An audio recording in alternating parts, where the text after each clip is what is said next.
शलोम everyone, हमारा आज का पार्शा है पार्शा बेहालोते खा एंड ये बड़ा interesting parsha because it covers a lot of information. बहुत सारे सिनेरियोज हैं जो ये पार्शा कवर करता है। और बेहालोते खा का मतलब है और जब तू करे। ये साल के तौरा साइकिल का 36 यानी 36वां तौरा पोर्शन है और बमीत बार यानी गिनती या फिर नंबर्स में से तीसरा तौरा पार्शा। और इसका हवाला है गिनती उसका 8 बाब पहली आयत से लेकर 12 बाब उसकी 16 आयत तक, विच starts with the reference of lighting the Monera, जहाँ चिरागों को जलाने के बारे में कुछ कमांडमेंट्स हैं। खुदावंद बुजुर्ग मूसा से कहते हैं कि वो जनाब हारून से ये कहें कि जब वो चिरागों को रोशन करें तो सातों चिरागों को इस तरह से रोशन करें कि उनकी रोशनी शमादान के सामने हो। एंड बुजुर्ग हारून उसी तरह से खुदावंद के हुक्म की तामील करते हैं, खुदावंद का हुक्म मानते हैं। And then this parsha talks about the dedication of the Levites के जो लावी हैं उनको प्योरीफाई किया जाता है, उनको ऑफिशियली जो है डेजिग्नेट किया जाता है कि वो खेमा इज्तिमा में खिदमत करने के लिए तैयार किए जाएँ, उनको पाक किया जाए। एंड बनी इसराइल के सब पैलौठों के बदले खुदावंद लावियों को ले लेते हैं।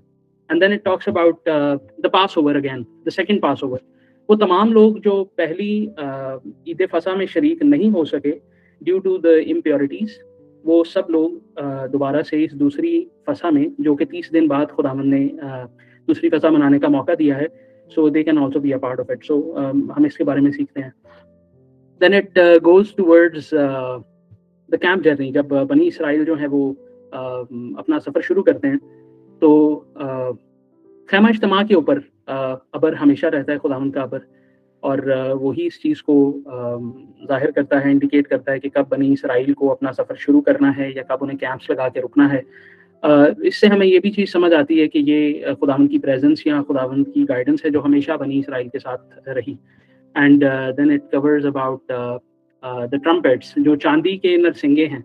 I think this was a way to communicate with the whole community और विद द होल नेशन कि दो चांदी के नरसिंगे बनाए गए, ये सिग्नल देने के लिए लोगों को, बनी इसराइल को, कि कब उन्हें इकट्ठा होना है या कब उन्हें ट्रैवल करना है या कब उन्हें जंग के लिए तैयार होना है।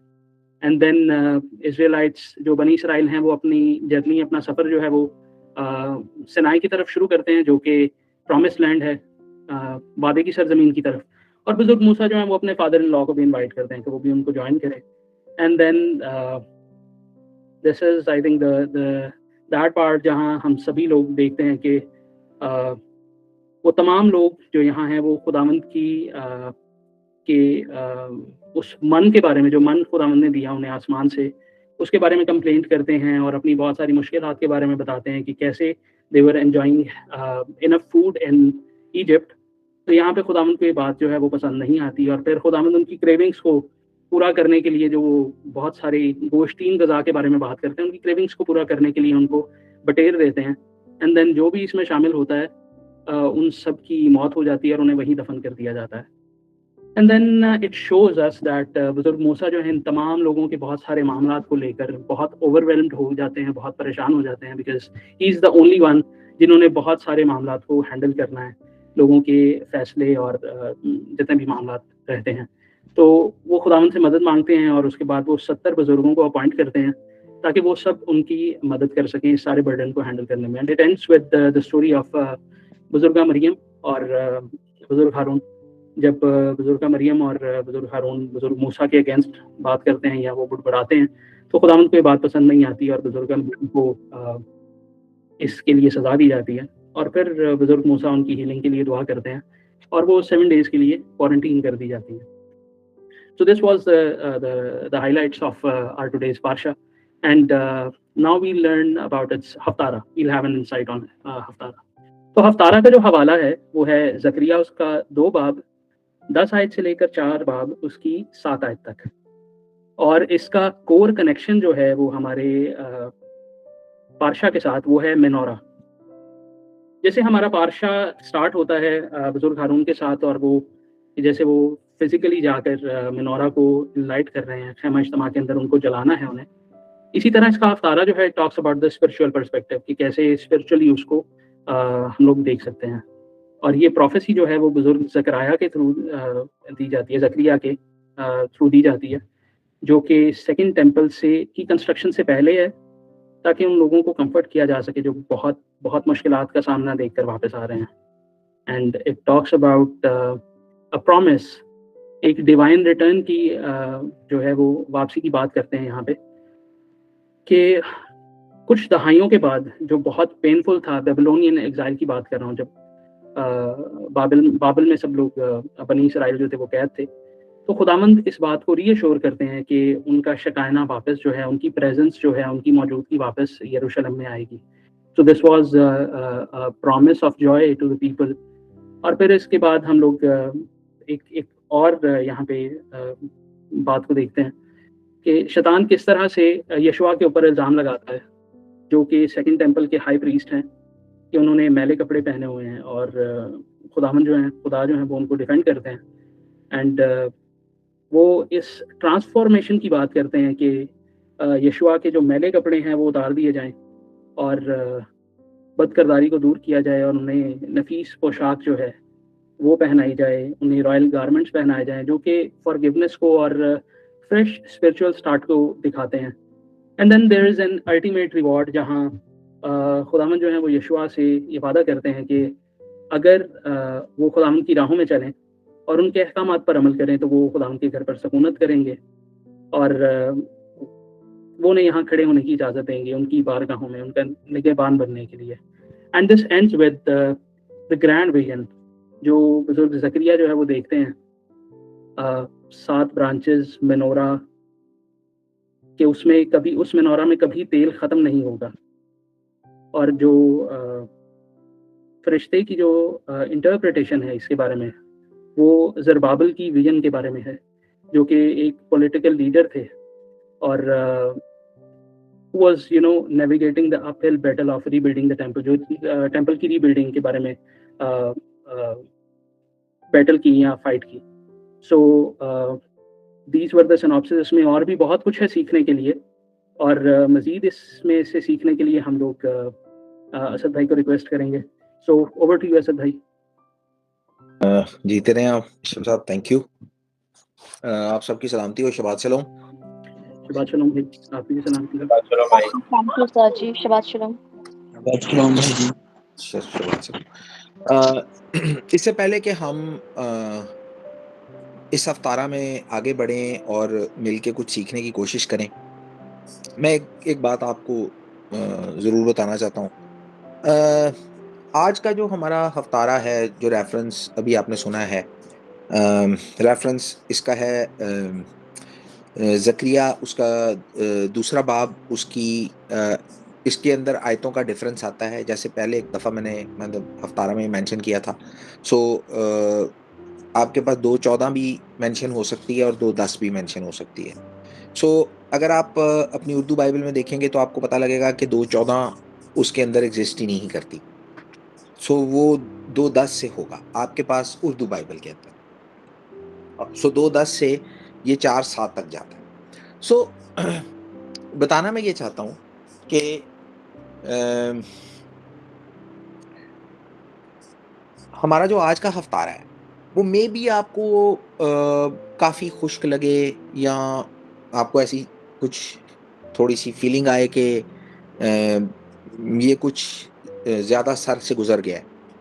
पर मैं आपको एक चीज़ बताना चाहता हूँ कि बाइबल मुकद्दस के अंदर जो है ना, वो बहुत जो है ना, नरम नरम टॉपिक्स के अलावा बहुत बड़े बड़े टॉपिक्स जो है ना, नरम से मुराद मेरी ये नहीं कि वो छोटे हो गए, उनको डाइजेस्ट करना आसान है।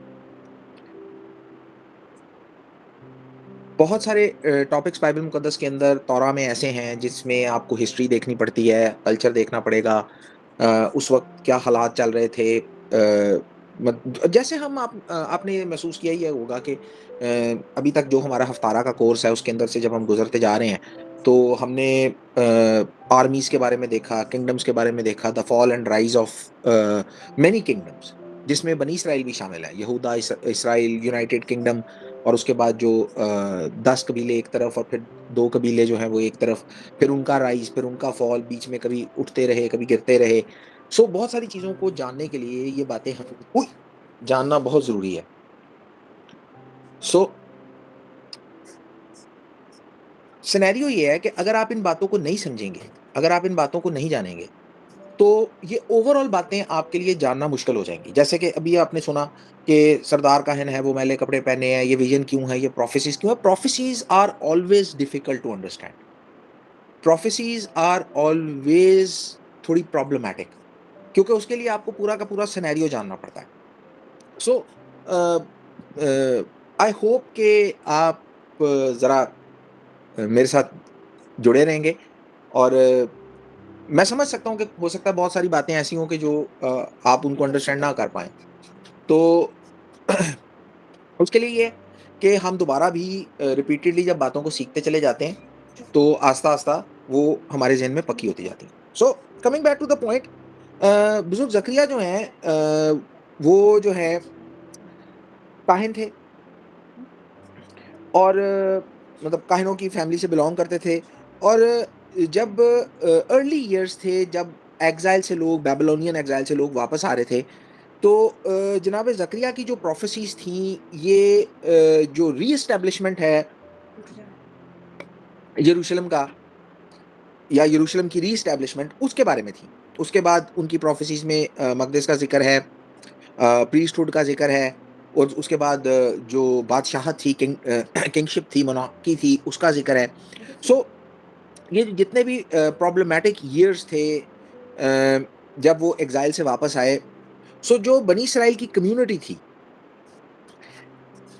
ऑब्वियसली सारी जगह तबाह हो चुकी थी, एवरीथिंग वाज़ इन रुइन्स और उनको वहाँ पर वो जो अपना लाइवलीहुड है और उसके बाद वो सारी जगह को मेंटेन करना, वो काफ़ी मुश्किल काम था।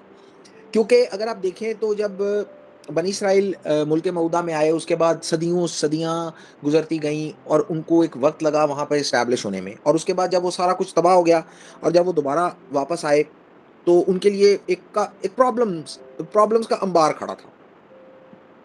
और उसके अलावा जब वो वापस आए हैं, तो जो बनी इसराइल थे वो एज़ लाइक खुद मुख्तार ममलिकत की तरह वापस नहीं आए। बल्कि अभी भी वो जब यहूदा की सरज़मीन में वापस आए हैं, तो वो पर्शियन एम्पायर के अंडर थे। और उस वक़्त जो उनकी कोई होप थी फॉर सॉवरेनिटी या उनका कोई नेशनलिस्टिक जो उनकी कोई उम्मीद थी, वो at that point in time वो अनअटेनेबल थी, क्योंकि वो कोई ऑटोनॉमी हासिल नहीं कर सकते थे, क्योंकि वो अभी भी पर्शियन एम्पायर के सब्जेक्ट्स थे। और इसके अलावा ना मक़दस था, ना बादशाह था और कम्युनिटी के पास उन लोगों के पास कोई सेंटर ऑफ ग्रेविटी नहीं थी। सो जो अर्लियर प्रोफेसीज़ थी या जो इब्तदाई नबूवतें थी, उनमें जो रेस्टोरेशन ऑफ टेंपल है, मक़दस का बनाया जाना और किंगशिप का दोबारा रिस्टोर होना, ये 2 बड़े जो है ना वो हॉलमार्क्स थे। और इसी से वो ये अज़्यूम करते थे कि यही जब परफेक्टली कंप्लीट होंगे, तो रिडेम्पशन जो है वो कंप्लीट होगी। और अगर ये 2 बातें नहीं हैं, यानी मक़दस नहीं है, उसके बाद बादशाह नहीं है, तो जो कम्युनिटी थी उसके लिए एक प्रॉब्लम ये थी कि क्या खुदा के वादे पूरे नहीं होंगे? क्या मक़दस और बादशाह के बिना खुदा का जो कवेनेंट है, जो उन्होंने प्रॉमिस किया है, क्या वो पूरा होगा? और बेशक हम एक्साइल से वापस तो आ गए हैं, लेकिन क्या ये वही फाइनल रिडेम्पशन है या ये वो परफेक्ट रिडेम्पशन है जिसका खुदा ने वादा किया था? सो ऑब्वियसली जो लोग एक्साइल से पहले वहाँ रहते थे और उनकी इतनी उम्र हो गई थी कि वो सारे उस सिनेरियो को काट के दोबारा वापस आए, वो लोग उन लोगों का जो थॉट प्रोसेस था वो नई जनरेशन की तरह तो नहीं था। लेकिन बहरहाल उनके आगे सबसे बड़े सवाल थे कि क्या ये वही वादा है खुदा का या अभी इसके अंदर कुछ जो है ना और कुछ बिल्ड अप होना है। और इसी सारे सिनेरियो के अंदर 2 इम्पोर्टेंट कैरेक्टर हैं जो इन सारी बातों को जो है ना वो फ़िल करते हैं। एक तो हाई प्रीस्ट जो है यहोशुआ यहोशदक के बेटे और उसके बाद जो दाऊद की नस्ल से ज़रूब्बाबिल बिन शालतिएल। सो जनाब यहोशुआ जो थे वो तो सर्व कर रहे थे एज़ अ हाई प्रीस्ट, ठीक है ना? जो जो भी कम्युनिटी जो यरूशलेम की कम्युनिटी जो है वो एक्साइल में से आई थी। और जनाब ज़रूब्बाबिल जो थे वो लीगल हेयर थे दाऊद के तख्त के। तो खोरस बादशाह जो था फारस का बादशाह, उसने उनको जो है ना यरूशलेम में एक पोस्ट दी थी उनको, जो है वो कायम किया, not as a king but as kind of a provincial governor. इख्तियार उन्हीं का था, लेकिन वो अभी भी जो है ना पर्शियन एम्पायर के अंडर थे, क्योंकि वो अलाउ नहीं कर सकते थे कि वहाँ पर पोजीशन ऑफ किंग कोई इस्टेब्लिश हो और कोई एक नया मसला जो है ना वो पर्शियन एम्पायर के लिए या बादशाह के लिए जो है ना नए सिरे से खड़ा हो जाए। तो जो ज़रूब्बाबिल है और जनाब यहोशुआ है वो इसमें लीडिंग रोल प्ले करते हैं इन सारी प्रोफेसीज में जो जनाब ज़करिया ने की या जो जनाब हजई ने की। इनके अंदर ये आपको दो लीडिंग रोल्स नजर आते हैं। तो ये बेसिकली ये दोनों दो लोग जो हैं ये रिप्रेजेंट करते हैं बादशाहत को और मकदिस को, और कंबाइंड जो है ना ये रिप्रेजेंट करते थे बनी इसराइल की जो है ना आने वाली उम्मीद को या फ्यूचर की होप को। सो खोरस बादशाह जो था उसने बनी इसराइल को या उन कम्युनिटी को परमिशन दी थी कि वो टेंपल को दोबारा रीबिल्ड करें, लेकिन अभी वो बाबल से आए थे और मतलब डेकेड गुजर गया और उस अभी तक जो है ना वो काम स्टार्ट नहीं हुआ। और वो काम कोई छोटा काम नहीं था। वो ऐसा नहीं था कि आप जाते और जो है वो घर की रिबिल्डिंग शुरू कर देते। वो बहुत मैसिव काम था, उसके लिए मैसिव रिसोर्सेज चाहिए थे और मैसिव रिसोर्सेज चाहिए थे, मैसिव वर्कफोर्स चाहिए थी। और प्रॉब्लम ये थी कि उनके इर्द गिर्द जो परेशानियां थी और मुश्किलात थी वो भी उतनी ही मैसिव थी। तो उनके लिए काम उस तरह से एकदम करना काफ़ी मुश्किल था। सो बहरहाल ज़रूब्बाबिल जो हैं उन्होंने और जनाब यहोशुआ ने ऐसा समझा कि जो सैक्रिफिशियल सर्विस है उसको सबसे पहले रिस्टोर किया जाए, इससे पहले कि पूरे के पूरे मकदिस को रिस्टोर किया जाए। सो उन्होंने सबसे पहले ऑल्टर जो है जो मज़बा जो है उसको अभी वो सारा रूइंस में पड़ा था। ये आपको पता ही है कि नबूकदनेस्सर जो था उसने जो है वो उसको सारे मकदिस को और यरूशलेम को आग लगा दी थी। वो टेंपल वाज़ इन रूइंस।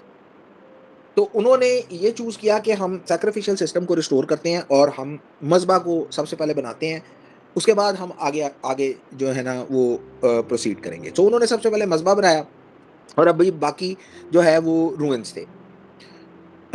सो रोश हशना पे जो जनाब यहोशुआ थे, जो सरदार काहिन थे, उन्होंने जो है ना सैक्रिफिशियल जो सर्विस थी ना उसका आगाज़ किया। और इसका रेफरेंस आपको जनाब अज़रा की किताब में उसका 3 बाब जो है ना उसके 3 बाब से आगे जब आप पढ़ेंगे ना तो आपको वहाँ पे ये सारा मिल जाएगा।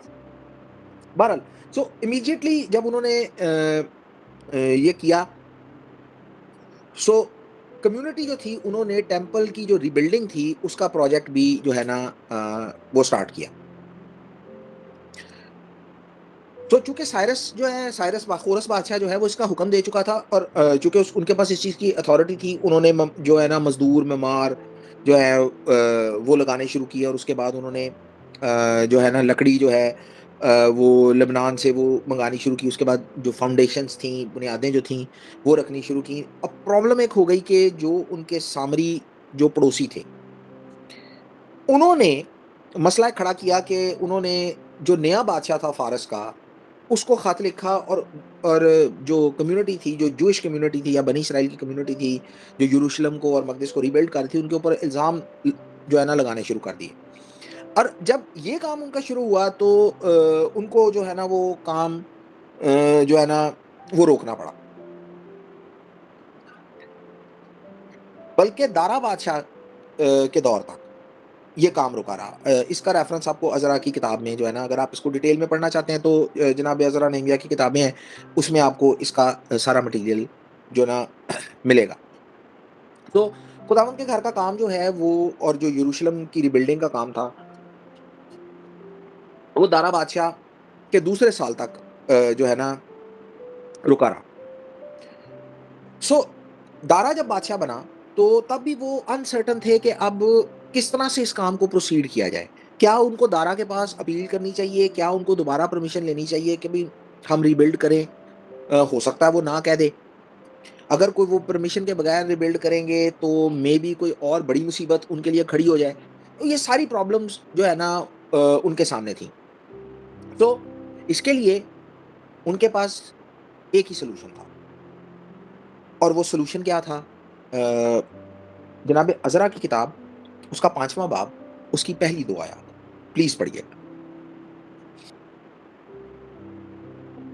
फिर नबी यानी हुजोई नबी और जकरिया बिन इद्दू उन यहूदियों के सामने जो यहूदा और यरूशलेम में थे नबूवत करने लगे। उन्होंने इसराइल के खुदा के नाम से उनके सामने नबूवत की। तब जुरबाबुल बिन साल्तिएल और यशुआ बिन यूसुफ उठे और खुदा के घर को जो यरूशलेम में है बनाने लगे, और खुदा के वो नबी उनके साथ होकर उनकी मदद करते थे। पहली 2 आयत पढ़ी हमने 1 और 2। जी भाई। जी। अच्छा, तो जैसा कि आपने अब ये देख लिया है कि उनके पास एक ही सॉल्यूशन था और वो ये था कि वो इस चीज़ के बारे खुदा से दरियाफ्त कर लें। और नबी जो थे वो हमेशा से उस कम्युनिटी की जिनको मैसिव प्रॉब्लम्स का सामना था, हमेशा से सपोर्ट रहे। सो इसी से आप अंदाज़ा लगा सकते हैं कि जब हम अंबिया की बात करते हैं, जब जब जनाब ज़करिया की बात होती है, जनाब हजई की बात होती है, तो आप ये सोच सकते हैं कि इनका क्या क्या खूबसूरत और क्या ताकतवर role in terms of community support वो रहा होगा। सो हमारा जो हफ्तारा पोर्शन है, उसके अंदर जो रेस्टोरेशन ऑफ टेम्पल है, वो इसका सेंट्रल कंसर्न है। हमारा सेंट्रल कंसर्न जो हमारे हफ्तारा पोर्शन का वो यही है कि रेस्टोरेशन ऑफ द टेम्पल। और टेम्पल हम हमेशा से ये बात करते आए हैं कि temple is not an easy subject to learn और टू अंडरस्टैंड। सो बहुत सारी चीज़ें हैं जो कि मुश्किल लगती हैं क्योंकि उसके लिए हमारे पास जो रिक्वायर्ड इन्फॉर्मेशन होती है उसको समझने के लिए वो नहीं होती। लेकिन बहरहाल खुदावंद ताला ऐसा मुमकिन करें कि हम जो है इन चीज़ों को उनके नाम के जलाल के लिए सीखते चले जाएं। सो हमारा हफ्तारा जो है उसका आगाज़ उससे होता है कि सयून की बेटी गा, क्योंकि खुदावंद की जो हजूरी है, खुदावंद का जो शकीना है वो मक़दिस में दोबारा जो है वो आएगा। और इस हफ्तारा पोर्शन के अंदर अगर आप पूरा इसको पढ़ेंगे तो आपको पता लगेगा कि जनाब ज़करिया के 2 विज़न हैं। और 2 विज़न क्या हैं कि priest with a dirty clothes, सरदार काहिन जैसा कि आपने सुना भी है, जिन्होंने मैले कपड़े पहने हुए हैं, और विज़न ऑफ मेनोरा। तो ये जो विज़न ऑफ प्रीस्ट है जिसने मैले कपड़े पहने हैं, ये तो हम मतलब एक स्ट्रेट बात है कि ये जो प्रोफेसी है ये हाई प्रीस्ट जनाब यहोशुआ की तरफ जो है ना डायरेक्ट होती है। और उस विज़न में वो देखते क्या है कि जो हाई प्रीस्ट हैं वो आसमानी कोर्ट के अंदर इस वो आसमानी कोर्ट में ट्रायल में खड़े हैं और उनका लिबास जो है वो मैला है। और जो मुखालिफ है, जो एडवर्सरी है, जो दुश्मन है, वो उनके ऊपर जो है ना खुदावंद के सामने उन पे इल्ज़ाम लगा रहा है। और मेनोरा की जो प्रोफेसी है, ये बुनियादी तौर पे डायरेक्टेड है ज़रूब्बाबिल की जानिब, जनाब ज़रूब्बाबिल की तरफ, जो कि उस वक़्त वहाँ के गवर्नर थे, लेकिन वो दाऊद की नस्ल के लेजिटिमेट जो है ना वारिस थे, दाऊद के तख्त के वारिस थे। तो जनाब ज़करिया क्या देखते हैं कि गोल्डन मेनोरा है और जिसके साथ जो है ना 2 ज़ैतून के दरख्त हैं। और वो 2 ज़ैतून के दरख्त जो हैं जिनकी वजह से उस मेनोरा की जो कंटिन्यूअस ऑयल सप्लाई है वो ख़त्म नहीं हो रही है। और खुदावंद ताला जो है वो जनाब ज़रूब्बाबिल को ये पैगाम दे रहे हैं कि मक़दिस जो है ये ताकत से, क़ुव्वत से जो है ना ये नहीं बनेगा, बल्कि ये खुदावंद की के डिवाइन एक्ट से, खुदावंद की रूह की कुदरत से बनेगा। जितनी भी मुश्किलें हैं ये पहाड़ की तरह उनके सामने आ सकती हैं, लेकिन इवेंचुअली जो है ना जो ज़रूब्बाबिल हैं वो अपने मिशन में कामयाब होंगे और वो इन सारे चीज़ों को जो है ना वो ओवरकम कर लेंगे। सो हमारा जो पार्शा है वो ओपन होता है जनाब हारून के को इंस्ट्रक्शंस दी जाती हैं जिसमें उनका डेली लाइटिंग है मेनोरा की, और उसके बाद उसकी मेंटेनेंस, उसके बाद जो सारा मेंटेनेंस थी, जो लैंप्स की मेंटेनेंस थी मकदस के अंदर। और जैसा कि ऑब्वियस है और आप समझ ही गए होंगे कि जो सेजेस थे उन्होंने इस स्पेसिफिक पोर्शन को जो है वो इस तौरा पोर्शन के हफ्तारा के तौर पर क्यों चुना था, क्योंकि ऑब्वियसली जनाब हारून को मेनोरा के बारे में इंस्ट्रक्शंस दी जा रही हैं और हमारा जो हफ्तारा है वो कंक्लूड होता है with the vision of minora, और जिसमें ऑलिव ट्रीज भी हैं। और इंटरेस्टिंगली यही सेम हफ्तारा पढ़ा जाता है फर्स्ट सैबत पे, जो मतलब जब हनुका आता है, and that is understandable. Hopefully you get the point. So एक रेफरेंस प्लीज पढ़िएगा जनाब जकरिया की किताब, उसका दूसरा बाब, उसकी 10वीं आयत।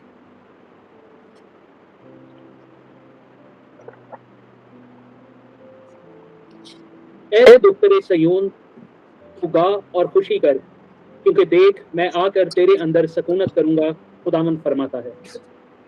अच्छा, सो जनाब जकरिया और जो उनकी सारी जनरेशन थी उनके साथ वो बेबीलोनियन एग्जाइल से जो है वो खोरस के फरमान की वजह से वापस आई थी। अब जिस जगह वो वापस आए थे, यानी यरूशलेम आए, तो वो अपने ही जगह पे थे, और यरूशलेम, लेकिन वो प्रैक्टिकली जो है वो जगह रहने के लायक अब नहीं रही थी, क्योंकि वो इनहेबिटेबल प्लेस हो चुकी थी, सारा उजाड़ था, सारा बेयाबान था।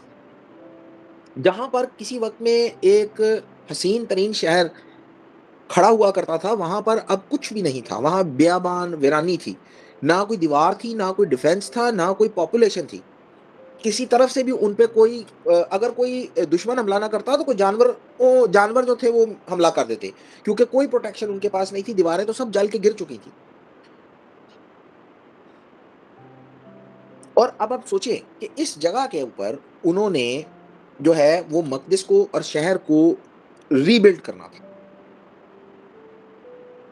और एक और मुश्किल थी कि मकदिस को पहले रीबिल्ड किया जाए कि पहले दीवारों को रीबिल्ड किया जाए, क्योंकि देखें एज एक ह्यूमन कोर्स ऑफ एक्शन है, जब भी कोई मुश्किल होती है हम सबसे पहले अपनी प्रोटेक्शन जो है अपने आप को प्रोटेक्ट करते हैं, अपनी प्रोटेक्शन के लिए काम करते हैं। तो जो फर्स्ट कोर्स ऑफ एक्शन है वो यही होना चाहिए, जैसा कि वो तो सारा कुछ तबाह हो चुका है, कि दीवारें पहले बनाई जाए। लेकिन एक रेफरेंस प्लीज पढ़िएगा जनाब जकरिया की किताब, उसका दूसरा बाब, चौथी और 5वीं आयत।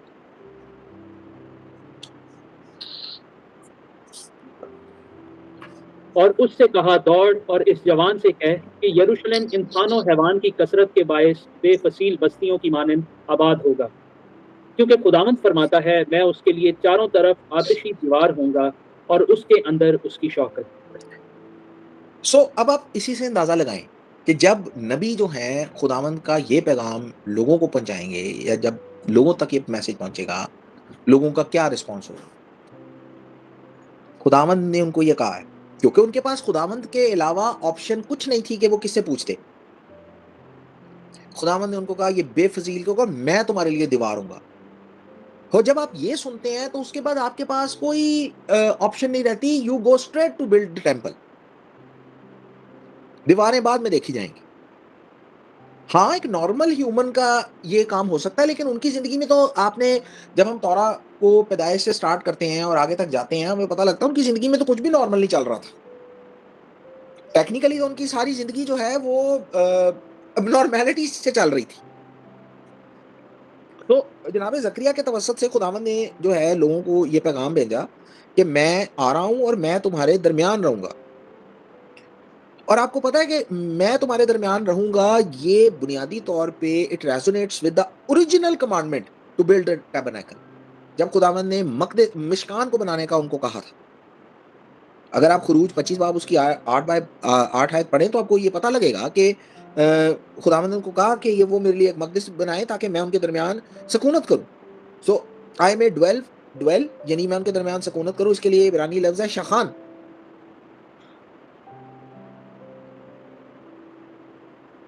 और जो लफ्ज़ हम शकीना या हम अपनी उसमें कोई शकायना कोई कुछ व्हाट्सोएवर, तो जो शकीना है वो भी इन्हीं पैसेजेस से जो है वो ड्राइव किया गया है और तारगुम यूनतन इसको ऐसे पैराफ्रेज करती है कि खुशी मना और शादमान हो सयून,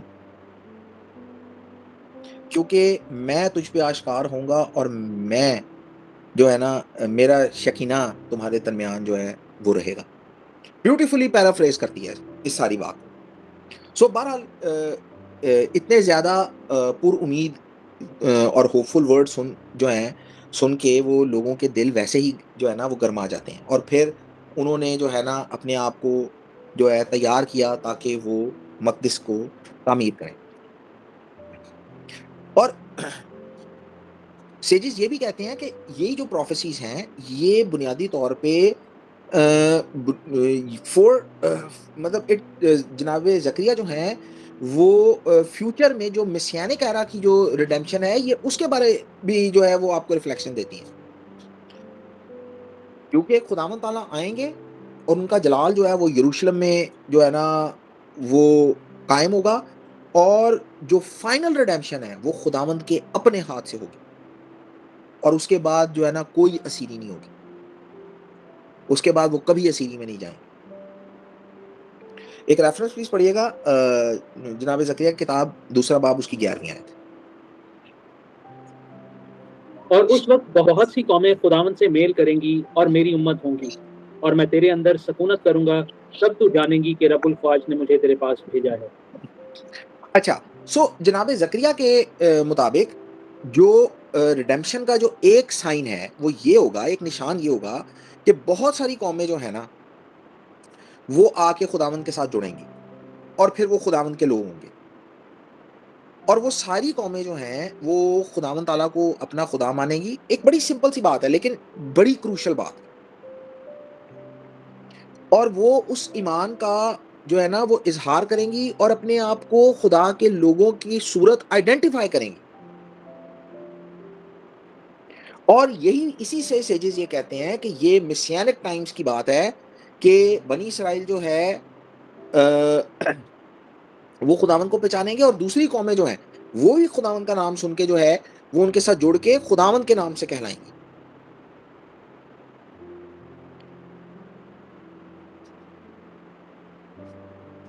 और एक और बात कही जाती है इसी रेफरेंस में कि हमें ये कैसे पता लगेगा कि खुदावंद ने जो है ना वो मसीह को या मसीह को भेजा है,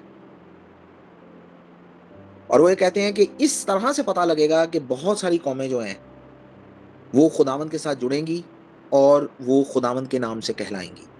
सो आप इसी से अंदाज़ा करें कि जब यही कॉन्सेप्ट जो हैं जब न्यू टेस्टामेंट में बताए जाते हैं तो उनके पीछे जो बैकग्राउंड है, अक्सर लोगों को एज अ साइड नोट, ये बात एज अ साइड नोट सुन लीजिए, अक्सर लिखा है कि उसने किताब मुकद्दस में से जो उसके बारे में पेशीन गोइयाँ थी वो उनको खोल के बताई, और अगर आप डायरेक्ट वो पेशीन गोइयाँ देखने जाएंगे तो आपको वो एज इट इज नहीं मिलेंगी। वो किस तरह से उसको इंटरप्रेट कर रहे थे, इसके लिए आपको ये बातें जानना बहुत जरूरी है, जैसा कि मैंने शुरू में कहा था। अदरवाइज अगर आपको ये बातें नहीं पता होंगी तो आप यू विल बी लॉस्ट, आप खो जाएंगे इनमें। इसीलिए ये बातें सुनना और इन बातों को, ये बातें में भी खुश महसूस हो क्योंकि प्रोफेसीज की बात हो रही है ना, तो स्टोरीज तो या नैरेटिव्स तो नहीं है, नैरेटिव्स हमारे लिए इंटरेस्टिंग होते हैं, कहानियां हमारे लिए इंटरेस्टिंग होती हैं, लेकिन ये बातें हमारे लिए जानना बहुत सारी चीजों को समझने के लिए बहुत जरूरी है। सो एक रेफरेंस प्लीज पढ़िएगा 2 बाब 12वीं आयत। और खुदावंद यहूदा को मुल्क मुकद्दस में अपनी मिरास का बुखरा ठहराएगा और यरूशलेम को कबूल फरमाएगा। अच्छा, तो आपको ये पता है कि बुजुर्ग दाऊद के दिनों में खुदावंद ताला ने यरूशलेम को चुना था ताकि अपने नाम को जो है ना वो वहां कायम रखें। जनाब ज़करिया जो हैं वो ये नबूवत से उनको ये बताते हैं, उनको ये उम्मीद देते हैं कि खुदावंद ताला फिर यही करेंगे, खुदावंद ताला दोबारा यरूशलेम को चुनेंगे और खुदावंद ताला यहूदा को जो है वो अपने हिस्से के तौर पे जो है ना अर्ज़ मुक़द्दस के अंदर कायम करेंगे। सवाल एक है कि क्या खुदा ने कभी यरूशलेम को अनचूज किया है? नेवर। खुदावंद ने सिर्फ उनके अमाल और उनकी हरकत और उनकी करतूतों की वजह से सिर्फ अपना शकीना वहां से उठा लिया था और उन लोगों को असीरी में जाना पड़ा। खुदावंद ताला ने यह कहा था कि इस जगह पर मेरी आंखें हमेशा लगी रहेंगी। खुदावंद ताला ने कभी रिप्लेस नहीं किया उसको, सिर्फ उनकी हरकतों की वजह से। क्योंकि यहाँ पर एक वाइटल बात मैं आपको ये बताना चाहता हूँ। तौरा हमें ये बताती है कि पाक बनो क्योंकि मैं पाक हूँ। चूंकि बनी इसराइल ने और उनके बादशाहों ने ऐसे काम करने शुरू कर दिए थे, बुत परस्ती, ठीक है ना, शिरक, कत्लो गारत, जिनाकारियां, तबाहकारियां, जिसकी वजह से खुदावंद ने अपना जलाल को वहां से उठा लिया था। और खुदावंद ताला ने दूसरी कौमों को ये इजाजत दी कि वो उस जगह को तबाह कर दें, हत्ता कि उसका मकदस तक तबाह कर दें। और जनाब जकरिया के जो दिनों में अब जब ये सारी नबूवतें जो हैं वो लोग सुन रहे थे, पीपल वर ऑफन वंडरिंग कि क्या खुदा ने उनको वाकई माफ कर दिया है, क्या खुदा उनको वाकई उस जमीन पे ले आया है, क्या जो है ना ऐसा तो नहीं है कि उसका गुस्सा जो है वो कहीं दोबारा भड़क उठे, क्या ऐसा तो नहीं है कि खुदावंद जो है वो असीरी को मजीद बढ़ाना चाहते हैं, क्या ऐसा तो नहीं है कि वो मकदस को बनाना चाहते ही नहीं है, उनकी ख्वाहिश ही नहीं कि ये दोबारा बने।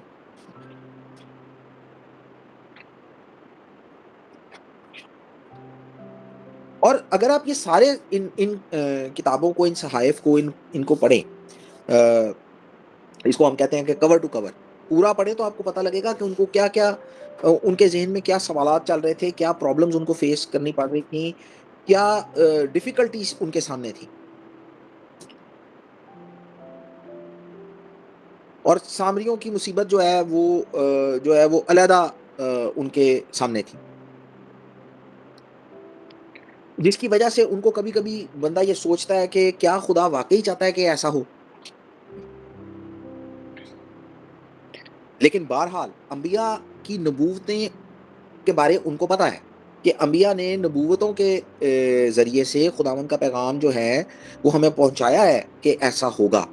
मसलन हम जनाब यसाया, जनाब यर्मिया, जनाब हिजकिय्याल, जनाब मीका, ठीक है, इन सारों के बारे और इन सारों की नबूवतों के बारे में कुछ कुछ जो है पिछले हिस्सों में जान चुके हैं। I am not going to go there. और इन सारों ने वो बातें की थी जिससे उनके अंदर ये उम्मीद थी कि चूंकि खुदावंद ताला ने अंबिया की ज़बानी फरमाया तो है कि ये ऐसा होगा, लेकिन बहरहाल जब बंदे के हालात मुश्किल होते हैं तो बंदे की सोच जो है उस वो डिफरेंट हो जाती है। इंसान को भूख लगी हो ना तो इंसान को रोटी के अलावा और कुछ नहीं सोचता।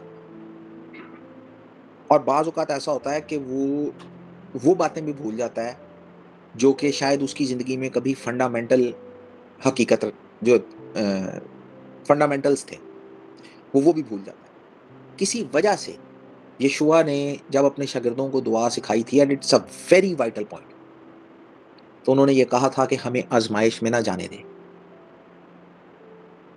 इसी वजह से ये बात दोहराई जाती है कि हमें आजमाइश में ना जाने दें, क्योंकि इंसान जब आजमाइश में जाता है उसका कैरेक्टर, उसकी सोच, उसकी फिलॉसफी सब कुछ चेंज हो जाती है। और मैं अक्सर लोगों को ये कहता हूँ कि भुखे का ईमान सिर्फ रोटी होता है। इसीलिए ये कहा गया कि हमें आजमाइश में जो है ना जाने दें। सो एक रेफरेंस इसके लिए प्लीज जरा पढ़िएगा, जनाब ज़करिया की किताब, उसका पहला बाब, उसकी 16वीं आयत।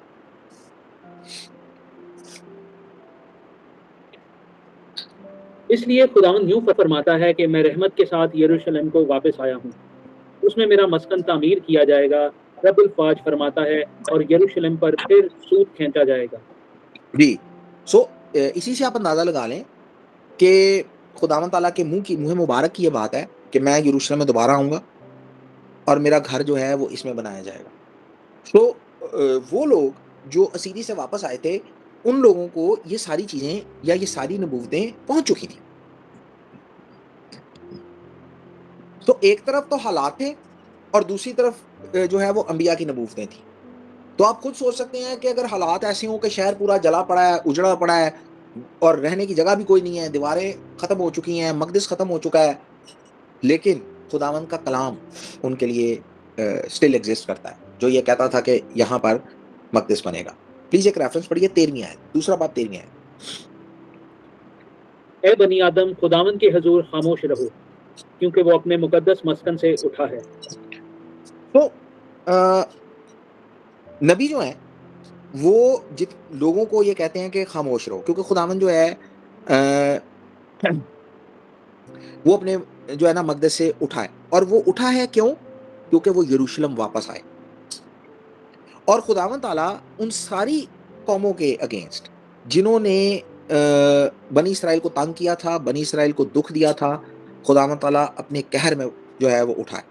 और अगर आप जनाब ज़करिया का सहीफा उसका पहला बाब उसकी 15वीं आयत पढ़ें तो आपको इसका, बल्कि आप इसको पढ़ ही दें, इस रेफरेंस को पढ़ ही दें। और मैं उन कौमों से जो आराम में है निहायत नाराज हूँ, क्योंकि जब मैं थोड़ा नाराज था तो उन्होंने उस आफत को बहुत ज्यादा कर दिया। कैसी बात है? मैं आराम में था तो उन्होंने आफत को ज्यादा कर दिया। यानी खुदावन ने, चूंकि असीरी तो उनके अपने करतूतों की वजह से आई थी और खुदावन ने अपना जलाल उठा लिया। आप ऐसे ही समझें कि खुदावन ताला ने जो है ना उनकी तरफ से अपना हाथ खींच लिया, लेकिन खुदावन ने तो खींच लिया, लेकिन जब कौमों को यह पता लगा कि ये हमारे हाथ में आ गए हैं तो उन्होंने उन पर मजीद जो है ना वो आफत ढाई। और खुदावन ताला ने उनसे ये वादा किया कि दोबारा ऐसा कभी नहीं होगा कि ये कौमें जो है ना ये बनी इसराइल के अगेंस्ट कभी अपना मुंह खोलें, बादशाह अपना मुंह बंद कर लेंगे।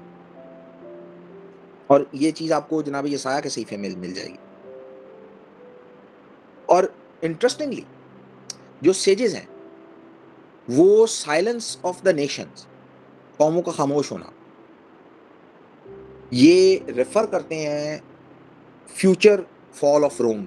जैसा कि इसके बारे में हम काफ़ी बात कर चुके हैं कि अदूम या रोम, जिस तरह सेजेस इसको इंटरप्रेट करते हैं तो कहते हैं कि जो साइलेंस ऑफ नेशंस है ये फ्यूचर फॉल ऑफ रोम की बात है।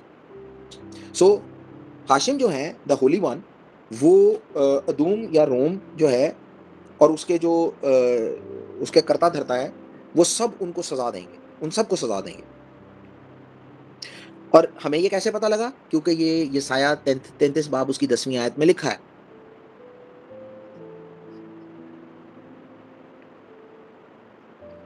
और इसके ऊपर रवि शिमाउन बिन ये नई बड़ा मजे की एक एक्सप्लेनेशन देते हैं। वो ये कहते हैं कि ये बात हमें बताती है कि जब तक बनी इसराइल वो जो हैं वो खराब हाल रहेंगे, खुदावंद उस वक्त भी उनके साथ ऐसे ही रहेंगे। एक रेफरेंस प्लीज पढ़िएगा, यसाया नबी का सहीफा उसका 52 अपने ऊपर से गर्द झाड़ दे, उठकर बैठ ए यरूशलेम, ए असीर दुख्तर सयून, अपनी गर्दन के बंधनों को खोल डाल। तो उठ के बैठ, अपनी जो है ना गर्द को झाड़ दे, क्योंकि खुदावंद, जैसे हमने अभी पहले सुना, खुदावंद जो है ना अपने मुकद्दस मकाम से उठा है। और रबी आहा जो है वो कहते हैं कि इट इज लाइक, जिस तरह एक परिंदा जो है ना वो अपने परों को झाड़ता है ना और उसके ऊपर से वो सारी डस्ट जो है वो उतर जाती है, इसी तरह जो है ना ये सारा सिनेरियो होगा। खुदावंद भी ऐसे उठेंगे और ऐसे ही जो है ना बनी इसराइल भी उठेंगे। So it's kind of a picture of redemption. Hopefully you understand कि खुदावन जो है वो दोबारा उनके दरमियान सकूनत करेंगे। एक बड़ी इंपॉर्टेंट चीज़ जो इसकी इस पोर्शन के अंदर है, लेट्स रीड इट। जनाब ज़करिया की किताब 3रा बाब उसकी पहली आयत। और उसने मुझे ये दिखाया कि सरदार काहिन यशुआ खुदावंद के फरिश्ते के सामने खड़ा है, और शैतान उसके दाहिने हाथ इस्तादा है ताकि उसका मुकाबला करे। अच्छा, जनाब ज़करिया का जैसे कि हम शुरू में कहते थे कि इस पोर्शन के अंदर कुछ इंपॉर्टेंट विजन्स हैं। तो जनाब ज़करिया का एक विजन है, उन्होंने क्या देखा है कि एक हेवनली कोर्ट रूम है, ठीक है? खुदावंद ताला जो हैं वो बतौर जज हैं और ट्रायल है, और जो शैतान है वो आप ऐसे समझ लें कि वो प्रोसिक्यूटिंग अटॉर्नी है। शैतान, लफ्ज़ शैतान का मतलब ही प्रोसिक्यूटर है। और वो जो है ना खुदावंद के आगे केस जो है वो प्रोसिक्यूट कर रहा है किसके अगेंस्ट? हाई प्रीस्ट यहोशुआ के, कोहन गदोल जो हैं उनके अगेंस्ट। अच्छा, जो इज़राइलाइट कोर्ट ऑफ लॉ है, जो अक्यूज़र होता है वो हमेशा डिफेंडेंट के दाएं हाथ पे होता है। इसका रेफरेंस आपको ज़बूर 109 उसकी 6-7वीं आयत में मिल जाएगा, तो वो आप पढ़ सकते हैं। वो उसके दाएं हाथ होता है। अब मसला ये है कि कौन सा ऐसा काम उन्होंने किया था जिसकी वजह से आसमानी जो कोर्ट है, जो हेवनली कोर्ट है, उसके अंदर उनके ऊपर वो केस चल गया। सो एक पुरानी ट्रेडिशन है जो बेस करती है अजरा 10:18 के ऊपर। अजरा 10:18 पढ़ ही दें, लेट्स रीड इट। और काहिनों की औलाद में ये लोग मिले जिन्होंने अजनबी औरतें ब्याह ली थीं, यानी बनी यशुआ में से यूसुफ का बेटा और उसके भाई कासिया और अलियजर और यारिब और जिदलिया। बस ठीक है। सो आपने ये समझ लिया कि केस क्या होगा। तो सिनेरियो ये है कि जनाबे यहोशुआ के ऊपर जो इल्ज़ाम था वो ये था कि उन्होंने अपने बच्चों को दूसरी औरतों से शादी करने दी, और जो शैतान था इसी बात का इल्ज़ाम उन पे लगाता है।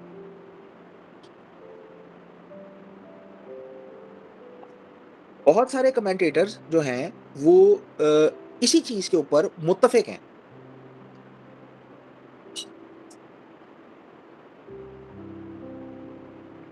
और इंटरेस्टिंगली जो सरदार काहिन यहोशुआ है, उनकी मुखालफत शैतान जो है उनके अपने किसी पर्सनल ऑफेंस पे नहीं कर रहा। उन्होंने खुद ज़ाती तौर पे कोई ऐसा काम नहीं किया। उनकी कोई प्राइवेट या डोमेस्टिक लाइफ में कोई ऐसा मैटर नहीं था जिसकी वजह से वो उस कोर्ट में जो है ना ऑन ट्रायल थे। प्रॉब्लम क्या थी कि उनकी जो ऑफिशियल कैपेसिटी थी as a high priest,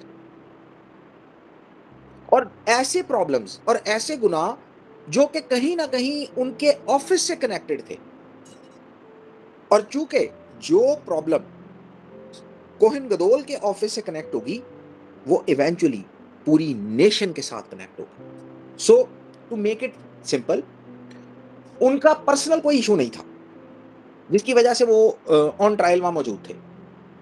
issue ये था कि बतौर सरदार काहिन या उनके ऑफिस से रिलेटेड ऐसे इशू थे जो बाद में नेशनल इशू बन गए, जैसा कि आपने ऊपर अजरा के रेफरेंस में पढ़ा है कि उन्होंने बेगाना औरतों से शादी करना शुरू कर दी थी। अब चूंकि जो कोहन गदोल है वो बुनियादी तौर पे रिप्रेजेंट करता है नेशन को, सो जो शैतान है वो उनको एक्यूज किस चीज के लिए कर रहा है? With the sins of Israel, पूरी कौम के गुनाह की वजह से। चूंकि जनाबे यहोशुआ जो हैं इस पॉइंट के ऊपर वो एक पर्सोनिफिकेशन है एक रिन्यूड प्रीस्टहुड की और रिबिल्डिंग ऑफ जेरूशलम की, लेकिन शैतान उनको उनके जो पिछला उन जो काम खराब हो गया है जो कि उनके ऑफिस से रिलेटेड है, उन्होंने खुद नहीं किया हुआ, वो उसके ऊपर जो है ना एक्यूज कर रहा है। और ऑब्जेक्शन ये है कि you are going to rebuild the temple and Jerusalem and you are doing the same thing जिसकी वजह से पहली दफा ये तबाह हुए थे। So this is the accusation.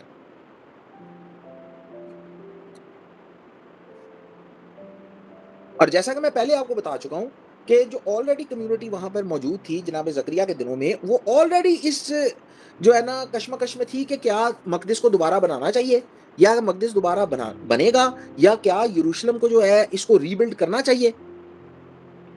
इस वक्त जो मौजूदा हालत है इसकी, इसको कैसे उठाएं? और इसके लिए एक रेफरेंस प्लीज देखें जिससे मैं कुछ अंदाजा होगा। जनाब हजई की किताब, उसका पहला बाब, उसकी दूसरी आयत। कि रब्बुल फौज यूं फरमाता है कि ये लोग कहते हैं अभी खुदावंद के घर की तामीर का वक्त नहीं आया। देखें, सो ये जो वर्स है, ये आपको जो लोगों का जो जो एक माइंडसेट है, जो जो उनका एक थॉट प्रोसेस है, उसके बारे में आपको एक क्लियर चीज़ बता रही है कि वो कहते हैं कि भाई अभी तक इसकी तामीर का वक्त नहीं आया। So it's the same thing जो मैं आपको बताने की कोशिश कर रहा हूँ कि वो कंफ्यूजन का शिकार थे। बहरहाल सिनेरियो कोई भी था, जनाबे यहोशुआ जो सरदार काहिन थे, वो कोई अपने पर्सनल गुनाहों की वजह से ट्रायल में नहीं थे, बल्कि ट्रायल में वो थे अपने उम्मत के गुनाहों के लिए, चाहे वो उनके बच्चों की खता थी या वो चाहे उनकी पूरी नेशन की खता थी। यहाँ मैं आपको एक इम्पॉर्टेंट चीज़ एज अ साइड नोट बताना चाहता हूँ। आप ये अपनी फैमिलीज में देखेंगे, आप अपनी कम्युनिटीज में देखेंगे, समटाइम्स एक आदमी की खता पूरी फैमिली पे पड़ती है, समटाइम्स एक बंदे की खता पूरी कम्युनिटी पे पड़ती है। किसी को अकन बिन कर्मी याद है? किसी को याद है अकन बिन कर्मी? उसने क्या किया था? एनीवन?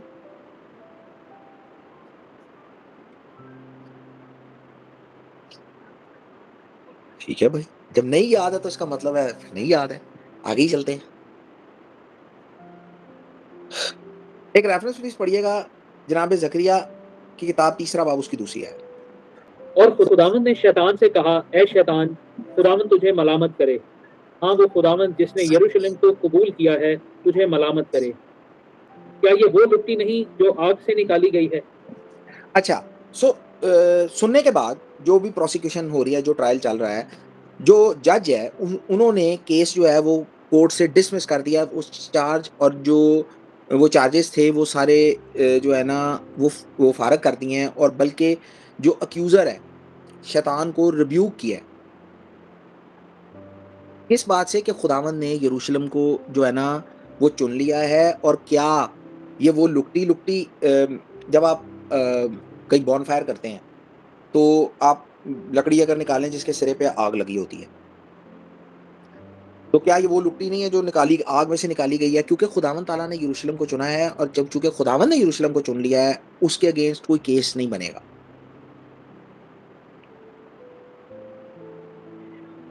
और क्योंकि खुदावंद ने किसी वजह से, चूंकि वो अपनी सजा काट चुका है, ऐसा नहीं कि खुदावंद ने उसको सजा नहीं दी, पूरी असीरी का सारा सिनेरियो हमारे सामने है। क्योंकि वो अपनी सजा काट चुका है, और उसके बाद जो है ना दोबारा किसी आर्ग्यूमेंट से आप खुदावंद को कन्विंस नहीं कर सकते कि इसको अब मजीद और भी सजा पे सजा दी जाए। वो अपने उस गुनाह की सजा जो है वो काट चुका है। और यरूशलेम के जो गुनाह थे वो ऑलरेडी जो एग्जाइल की जो असीरी की आग थी उसमें वो जल चुका है जितना जलना था। और ये वो जो लुकटी है जो आग से निकाली गई है, इट्स बेसिकली एन इडियम, और ये डिस्क्राइब करता है एक ऐसी सिचुएशन को या किसी ऐसे इंसान को जो कि बिल्कुल जो है ना जिसको मरने वाला हो या सजाए मौत हो, और बिल्कुल जो है ना एंड टाइम के ऊपर जो है ना उसको बचा लिया जाए। मतलब कहने की बात यह है कि उस वक्त बचा लिया जाए जब आग बिल्कुल उसको जो है ना वो कंज्यूम करने लगी है।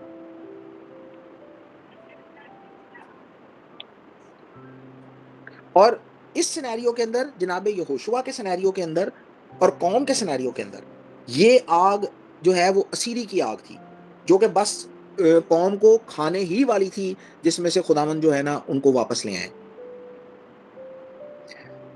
और जो है ना इसी इडियोमैटिक एक्सप्रेशन से जो है ना ये चीज़ प्रेजेंट की जाती है कि जनाब यहोशुआ जो हैं बतौर हाई प्रीस्ट, और जो सारी कम्युनिटी है वो इसी तरह की लुकटी हैं जिनको खुदावंद ताला ने जो है आग के अंदर से बाहर निकाल लिया है, इससे पहले कि ये पूरी की पूरी जल के खाक हो जाती। हाँ, उनके अंदर से अभी तक वो जो जो जो असीरी का धुआं है ना उसकी बू है, जो असीरी की राख है वो उनके कपड़ों के ऊपर है,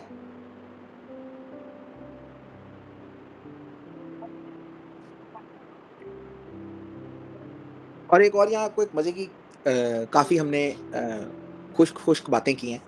एक लेजेंड आपको सुनाता हूँ। एक रेबिनिक लेजेंड है कि नबूकदनजर ने एक्चुअली जो सरदार काहिन यहोशुआ थे, उनको जो है ना वो जलती हुई भट्टी में फेंका था, जिस तरह सिदरक मिशक और अबदनगो को फेंका था। और रेबिनिक लेजेंड ये कहता है कि जनाब यहोशुआ जो थे वो भी मिराक्युलसली जो थे वो बचाए गए, लेकिन उनका जो लिबास था ना वो आग से खराब हो गया था। So it's a legend. एक रेफरेंस भी पढ़िएगा, जनाब जकरिया उसका तीसरा बाब उसकी तीसरी आयत। और यीशुआ मैले कपड़े पहने फरिश्ते के सामने खड़ा था, और उसने उनसे जो उसके सामने खड़े थे कहा, इसके मैले कपड़े उतार दो। और उससे कहा, देख, मैंने तेरी बदकिरदारी तुझसे दूर की, और मैं तुझे नफीस पोशाक पहनाऊंगा। तो हमें ये पता है कि तौरा इंस्ट्रक्ट करती है, तौरा ने इंस्ट्रक्ट किया बनी इसराइल को कि सरदार काहिन जो हैं उनके लिए खूबसूरत लिबास बनाया जाए, उसको जिसको गोल्डन गारमेंट्स कहते हैं। सो वो हमें पता ही है, वो बेहतरीन खूबसूरत लिबास था।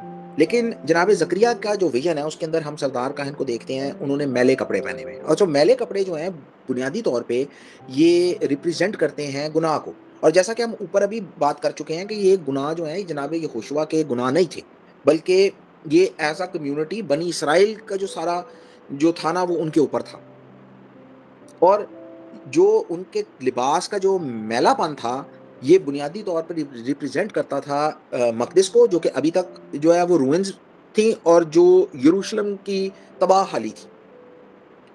सो खुदावंद ताला जो है वो फरिश्ते को इंस्ट्रक्ट करते हैं कि इसके मैले कपड़े उतार के इसको साफ लिबास जो है ना वो पहनाया जाए। और जैसा कहा कि खुदावंद ने कहा कि मैंने तो तेरे गुनाह तुझसे दूर किए और इसको जो है ना साफ लिबास पहनाया।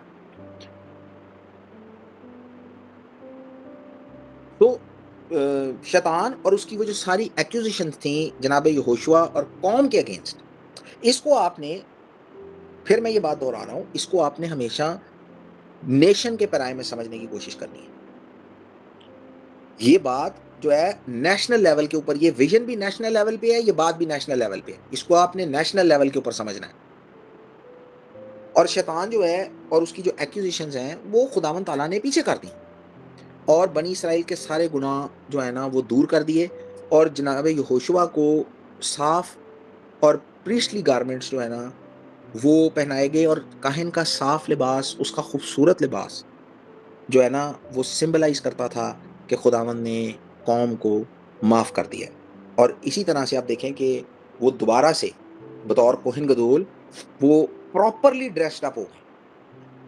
और प्रॉपरली ड्रेस अप होने का क्या मतलब था कि जो सरदार काहिन है he is ready to serve Hashem in his temple.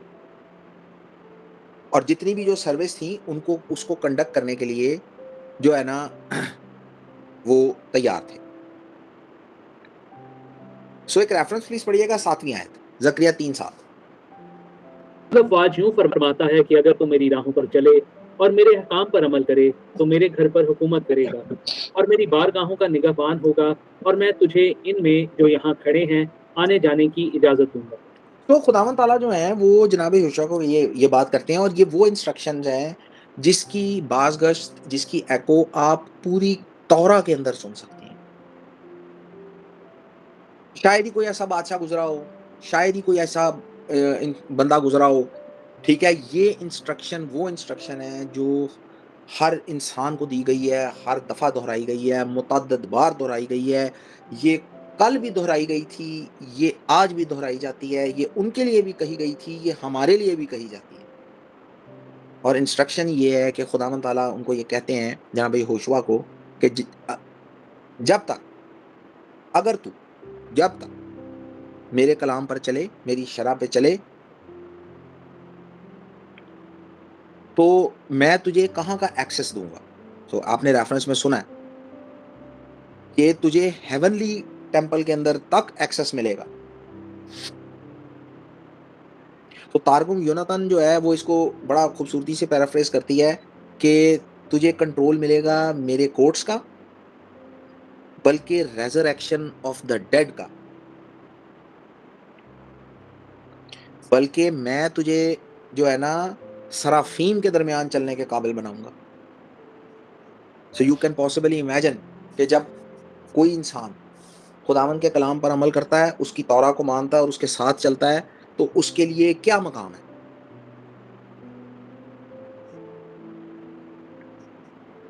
और सिर्फ उसी के लिए नहीं है, ये हमारे लिए भी है। सो क्रक्स ऑफ द मैटर ये है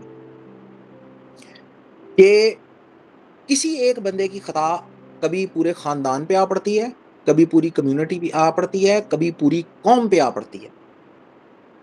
कभी किसी एक इंसान की बेवकूफ़ी से पूरी कौम डूबती है, कभी किसी एक इंसान की अक्लमंदी से पूरी कौम बच जाती है। और अगर आप इसको मैक्रो लेवल या माइक्रो लेवल के ऊपर अंडरस्टैंड करना चाहें तो आप इसको फैमिलीज़ के लेवल पे अंडरस्टैंड कर सकते हैं, आप इसको नेशनल लेवल पे अंडरस्टैंड कर सकते हैं। बात हमें सिखाने का मैटर ये है कि समटाइम्स ऐसा होता है कि हमारे घरों में हमारे अपनी अपनी उसके अंदर ऐसी ऐसे लोग पाए जाते हैं जिनकी वजह से पूरी कम्युनिटी दागदार हो जाती है, फैमिली खराब हो जाती है। सिर्फ एक बंदे के काम से कुछ काम ऐसे होते हैं, कुछ खताएं ऐसी होती हैं जो बंदा जाती तौर पे करता है, उनका इफेक्ट उन तक रहता है। अगर आपने वो काम किया है उसका असर आप तक रहता है। कुछ चीजें ऐसी होती हैं जिनका इफेक्ट कौम में फैल जाता है। So let me give a reference. आज आपने हुक्म सुना था। हुक्म ये था कि अगर कोई शख्स किसी औरत को और उसकी माँ दोनों को रखे, दोनों को, और सजा के बारे में भी आपने तफसील से सुना था। क्या वजह है? सो अगर कोई शख्स, कोई मर्द किसी कंवारी औरत के साथ ऐसा करता था तो उसको कोड़े पड़ते थे। वो या तो उसे ब्याह करता था या अगर उसका बाप नहीं चाहता था तो जुर्माना भरता था। लेकिन इस हुक्म के अंदर आपने स्पेसिफिकली सुना कि ऐसी कड़ी और ऐसी खतरनाक सजा दी गई है। वजह यह थी कि इस तरह के का कारनामा जो था ना, इसका शर पूरी कौम में फैल जाता है।